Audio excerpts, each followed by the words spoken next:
Last couple of months, couple of months back, there was this news about Docker Hub, which is the most popular repository of container images, uh, getting hacked, and plenty of data was compromised.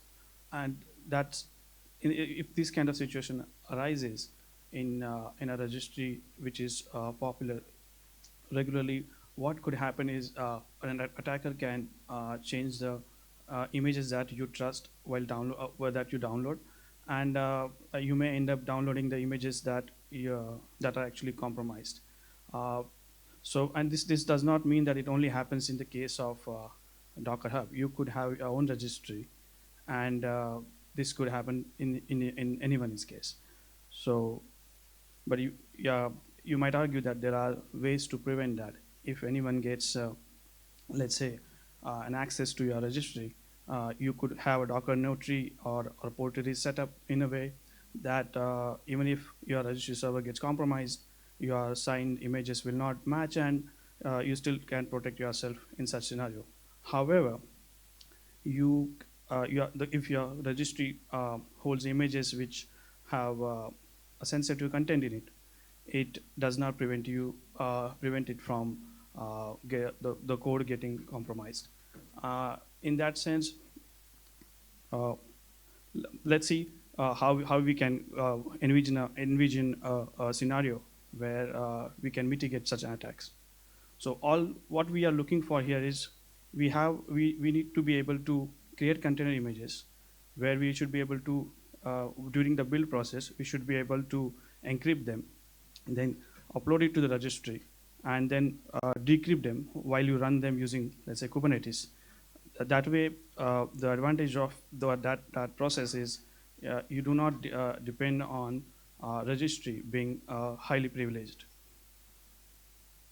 So, as I was talking, so if you think about encrypting your Docker images, you do not need to have extremely high privilege registry.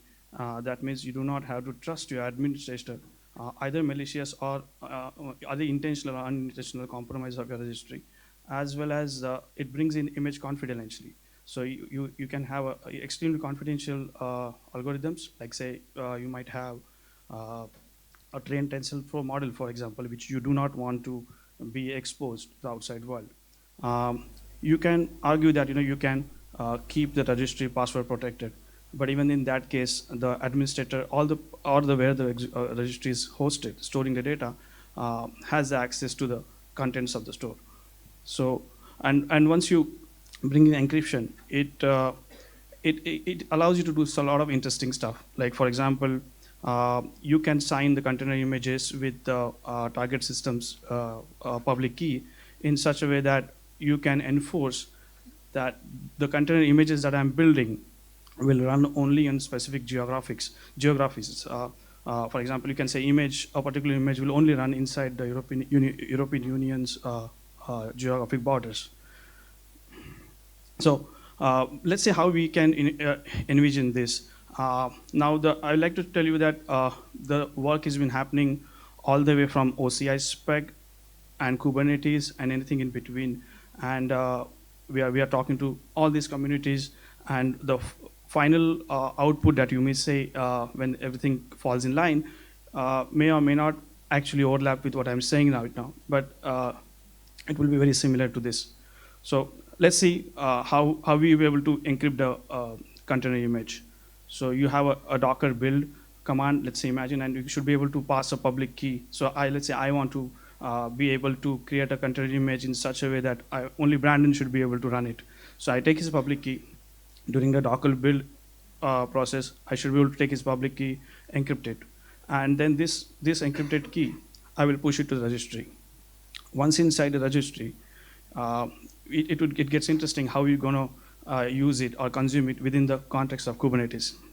So we all know Kubernetes has this concept of secrets, right? A Kubernetes secret is a way to store sensitive data within the confines of Kubernetes. So, and there is a very particular type of secret called image pool secret. This secret is used for fetching the images that are behind the username password in the registry. So we thought that we have a very similar use case here, where instead of pulling the image, we want to decrypt the image on the host, right? So we started modeling the secret that holds the private keys required to decrypt the images, and we are calling them ImageDecryptSecret. For this work, we already have submitted KEP and is under discussion. As I mentioned, we're already talking to OCI spec. There is a PR in Containerd to support it because you need to have this support all the way throughout the stack. So once you have the secret, what the flow will look like, if there's a request by the user to create an encrypted pod, the image decrypt secret will basically provide the keys required, and the pod will be created with the keys that are required, and those keys will be pushed down to the Kubernetes worker node. And then the worker node, the kubelet will receive those keys that will be passed to CRI, from CRI to Containerd, and the Containerd will, while pulling the image, will also decrypt the image. And then it follows the standard Containerd workflow. So let me quickly show a demo.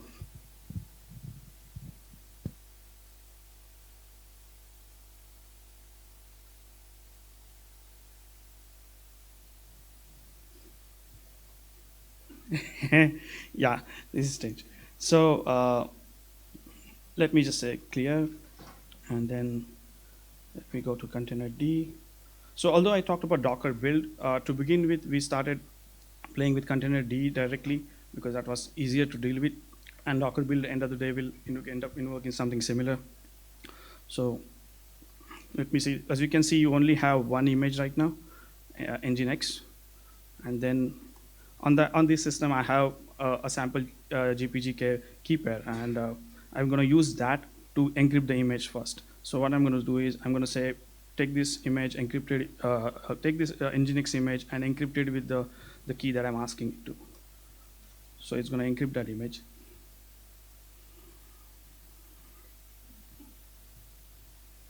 All right. Then let's list it. And there we go. You have this encrypted image. So just to understand things better, we added a small command in Containerd which helps you to see the images. So I'll just zoom out a little bit. Yeah. So you see there is the image here which says encryption and recipients none. So this is what you'll see for a regular container image right now that everyone is used to. But if you try to use the layer info against the encrypted image, you have a GPG and the target recipient's address in that. So it basically means that this image can only be decrypted with this target key that is showing. So let me just clear this. Let me just push this image. We lost it? Oh, okay, we have it. Let me just push the image to the local registry that. Okay, cool. Clear.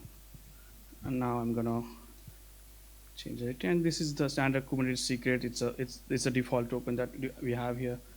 And then now what happens, the image that we just encrypted, if we try to deploy it, let's say you are running this registry, you upload it to the public registry, your encrypted image, and someone tries to download and run it. So let's see how it reacts to that. So I do not have the private key at this point, and I'm trying to run an encrypted image.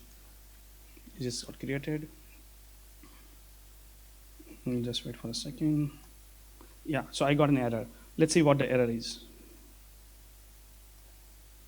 As you can see, you're not authorized to run this image, and the missing private key is needed for decryption. So think of it this way, that if you had an encrypted image in a public repository like this, whether it is protected by password or not, if someone tries to run that image without having the private keys or without having the target system that is encrypted for, you are supposed to get. Yeah, I think we are doing fine. We figured it out. So yeah, so without you will get this error. So let's see how we can run an encrypted image. I'll just delete this part. Okay. Remember that keypad that I had? I had already extracted the private key require from this GBP key pair, and I have converted into base 64, and I'll create a secret. So this is a secret that we are introducing in Kubernetes. So I'm saying create a new secret type of ImageDecrypt with this private key. So when you get secret, there you go. Now you have a key secret. Let's go deeper in that. Yeah. So it holds the decryption key, the base 64 key that we had. Clear, and you get parts. Let's see. So we will modify our pod YAML slightly. So instead of having this, when you want to run this Nginx encrypted image, we'll have to provide the key that Kubernetes should pass down to the worker node. So we'll say ImageDecryptSecrets name key secret. The key secret is the one which we just created. Let's try to create this pod. Okay. Here. Get pod, and it works. So the earlier, when I tried to run this image without the secret, you remember you got an error saying you're not authorized to run this image. But now I am able to, because I associated this pod with the right secret, and that secret was passed to Kubelet, then Kubelet passed to CRI, and CRI eventually gave it to Containerd, and that Containerd was able to extract not only untar the image, but able to decrypt as well. Let's delete this. However, those of us know how to use the secrets in an elegant way. We know that we can use service accounts in Kubernetes to pass secrets. So we plan to support service accounts for ImageDecryptSecrets as well. So let's see how we can achieve that. So we'll first patch our service account with the secret that we already created, and we'll say describe the service account. And if you see, this is a new thing that we're trying to add here. So now this service account has the ImageDecryptSecrets. So that means every pod that gets created with this service account will also have an access to the secret. Okay. Now this time, if you see, I'm trying to start the same pod or deploy the same pod, but without any ImageDecryptSecrets. And this time I do not have to have, because this pod is going to access a default service account. So let's see how it works. Create. And it's working, right? So I think that's completes my demo quickly, and I jump back to the thing. So if you want to, thanks, Brandon. So if you want to know more, understand more about the work going on, please visit these links. We have a very good and detailed discussion going on all topics, and we hope to get this merged very soon. And with that, I will dive deeper in that, and I'll hand it over to Brandon. All right, thanks, Harshal. So we're not done yet, sorry. So what I'm going to talk a little bit about is about our design in the encrypted container images and how it relates to deduplication, because the conventional knowledge is that whenever you have encryption, you're going to suffer in terms of deduplication, because you can't, every time you encrypt something, it's going to be different. Right, but in the process of designing this, we also considered that this is one of the reasons why people like containers. It's the layer deduplication, the layering. And we're going to show that in the way that we design it, deduplication is not necessarily thrown away once you have encryption. So I'm going to go through a deep dive. I'm going to start with a little bit of crypto background, so just bear with me a little bit. So we're going to go through a short primer of encryption. So we're using two kinds of encryption. We're using symmetric encryption and asymmetric encryption. So for those that may not be as familiar with encryption, what symmetric encryption is you have a piece of plain text, so a message you want to encrypt, and you have a key, which is a symmetric key. Now in symmetric encryption, the key that you use to perform the encryption and decryption is the same. So this is good because this is asymmetric encryption is generally really fast. It's good for really large blocks of data. Unfortunately, the issue with symmetric encryption is sharing this this key over here proves difficult, right? So we also introduced asymmetric encryption. So asymmetric encryption has pretty much the same setup, except that instead of having one key, you have a key pair. So you have the public and private key pair. And so in this case, to encrypt the message, you would use the public key, and the encrypted message will be decrypted by the private key. So the great thing about asymmetric encryption is the public key, as the name suggests, can be public. So this makes being able to authorize an encrypted image to someone or to be able to share keys, it will be made much simpler. Unfortunately, it's slow. So what we do is very like most type of encrypted messages. If you think about encrypted email and things like that, we're kind of following the same kind of design concepts. So what we're doing is we're taking symmetric encryption and asymmetric encryption and getting the best of both worlds. So this flow may be familiar. We have our favorite people in crypto, Bob and Alice. And so in this case, Bob wants to send an encrypted image to Alice. Don't worry, we haven't forgotten about deduplication. We're getting there soon. All right, so Bob does a build, and what it does is it generates a symmetric key. And this symmetric key is used to encrypt the image. So now we have an encrypted image. And what we want to do is we want to say that this is the image I want to encrypt for Alice, right? So we somehow have to get that yellow symmetric key over to Alice. And the way we do this is to take Alice's public key and create what we call a wrap key.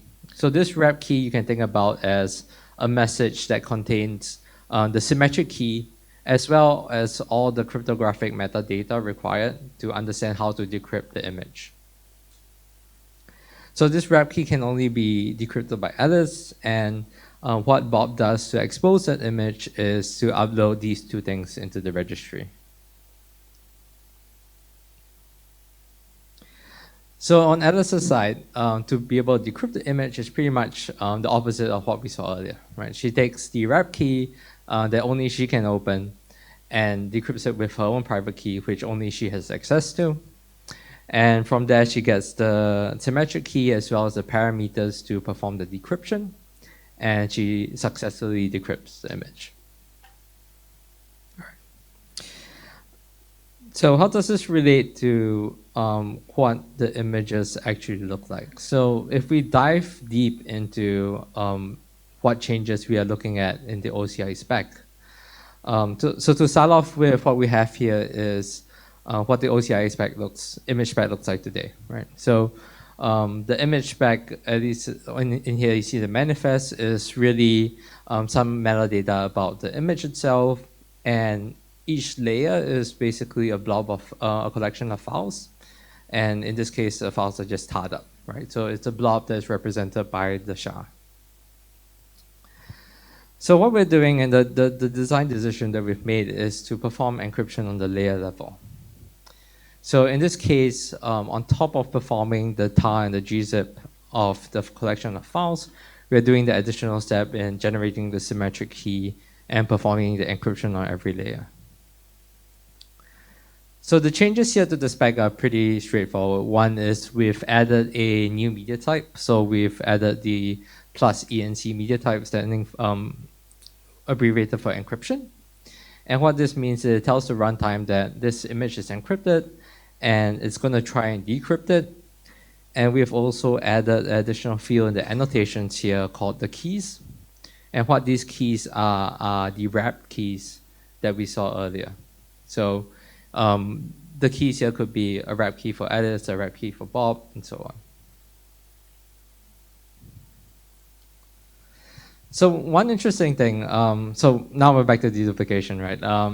So the general thought of this is that by doing encryption on the layers, we are able to take advantage of a lot of container-like design behaviors, right?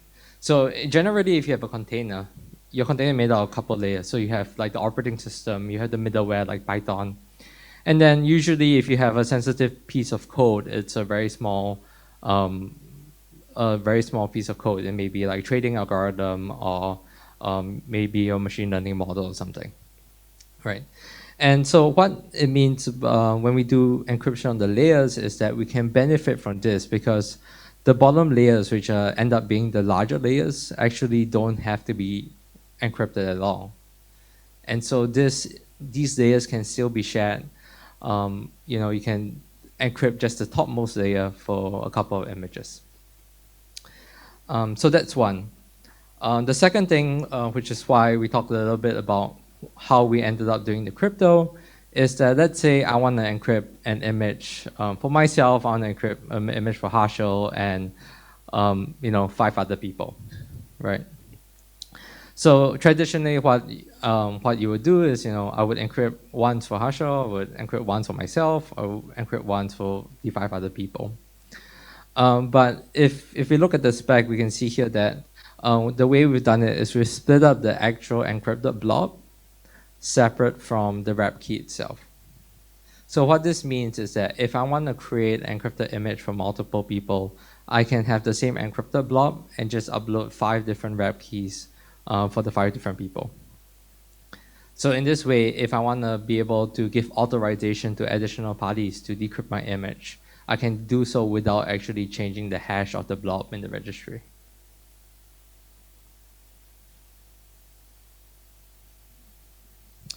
All right, so this is work that is currently ongoing. I think as Harshal mentioned before, this is something that we started off in the OCI spec, and then it's made its way through the entire stack between OCI, containerd, kubelet, and so on. So one thing is we're still trying to get this. We have a PR open for the OCI spec, and if you have any views or if you like this feature, do definitely chime in on that. We have ongoing work like the KEP that we just showed. We're also looking to integrate this to basically everything within the stack. So the build tools and Creo support as well. And finally, one thing that we're looking at also in the long term is when we're talking about this encryption stuff, when we want features like geofencing execution, we want to really be able to tie this to cryptographic keys that we have higher assurance on. So this would be, how do I interface with TPMs? How do I interface with HSMs? Is there FIPS compliance within my crypto libraries within the entire process? So that is something that is still in the pipeline. All right. So yeah, that's all we had for today. So yeah, do feel free to ask any questions.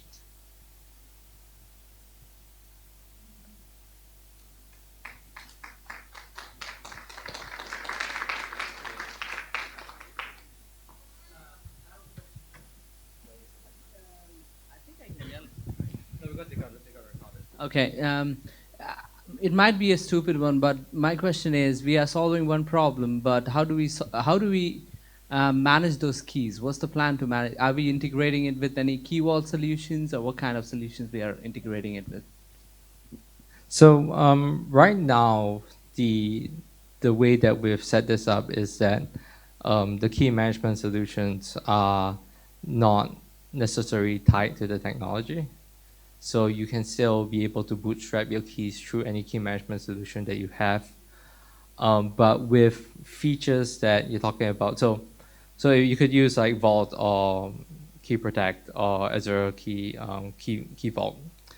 But when you talk about being able to tie it more tightly with the keys, and this comes into, I think one of this here is like key management, key wrapping services. So some key management systems actually allow you to perform key wrapping and unwrapping on the server, so the key never actually leaves the key management service. So in that sense, that there's still a bit of work there to have a very tightly integrated solution. But right now, the way that we have it is that we still rely on an external process for that. We do have, so there are 2 models of this, right? One of the models that we just saw is that you're taking a secret and you're putting it in the Kubernetes secrets, right?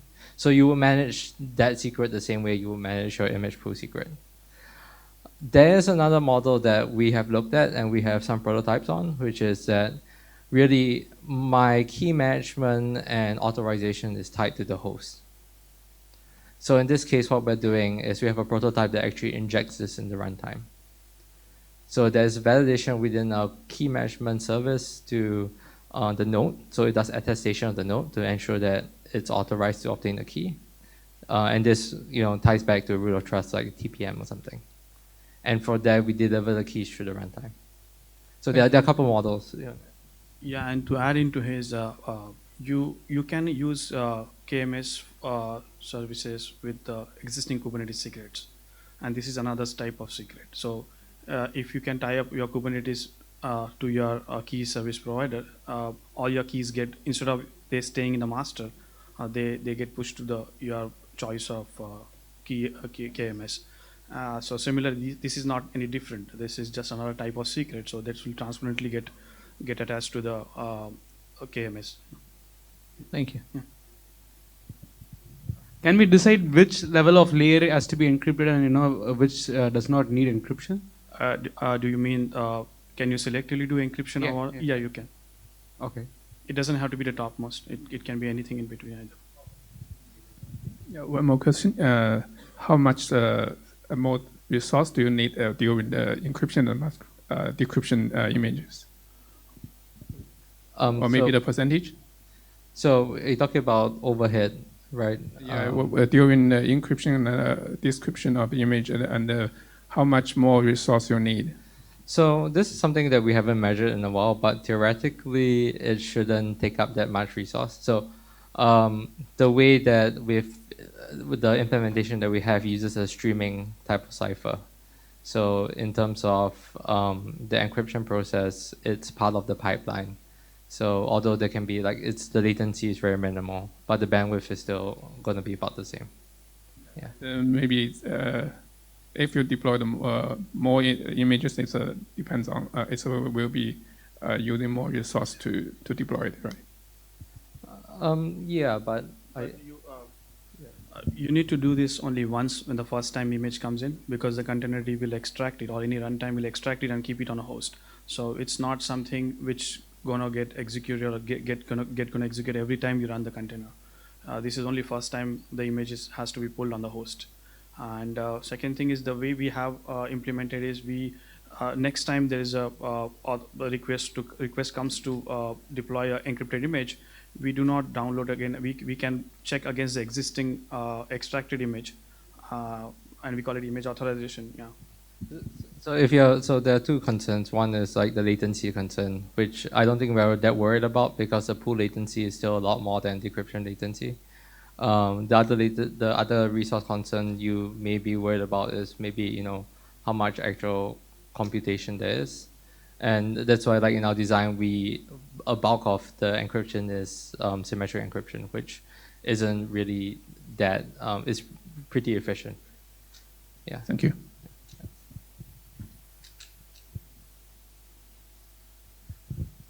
I have one question. Is that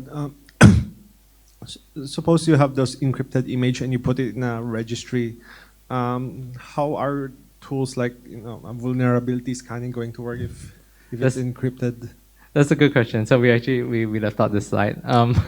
So there are two ways to do it, right? Well, actually there are three ways to do it.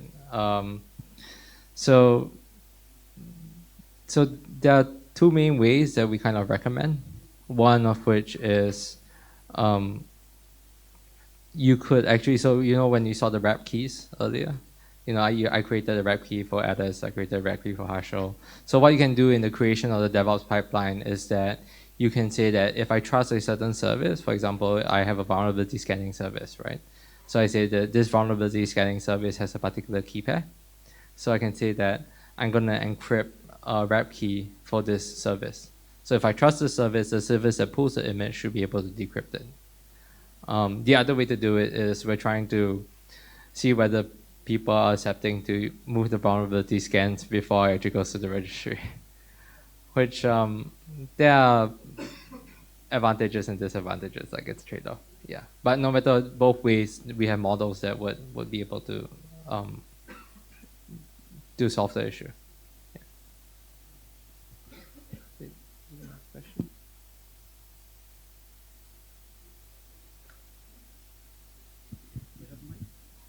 I'll give the mic. Hold on.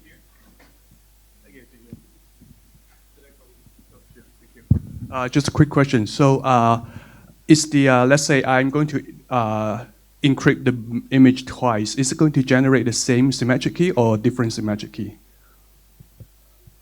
Test. Okay.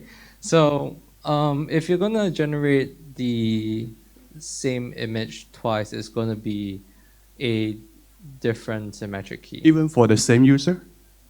So okay. So what you can do? So let me. So what we do in this is that generally when you encrypt the image, when you create the wrap keys, you're going to create one for yourself. So if you're going to be able to, if you want to add a recipient, let's say you want to add a new recipient, you don't have to re-encrypt the image. Basically what you're going to say is, I want to add this recipient. So what it's going to do is it's going to decrypt your own wrap key and then re-wrap a wrap key for the new person. So if it detects that the layer is the same, I don't think we do probably to the extent of figuring out that the layer is the same and doing it. But if you have knowledge of that, you can specifically say, I just want to rewrap the key. Okay, so just following question. So is there any expiration for the key, for the wrap key? The expiration for the key, yeah. So I think that's something that's gonna differ to the key management solutions. Okay. So yeah, that will have to include the process of your DevOps pipeline. Yeah. Okay. Thanks. Any more questions? All right. All right. Thank you very much.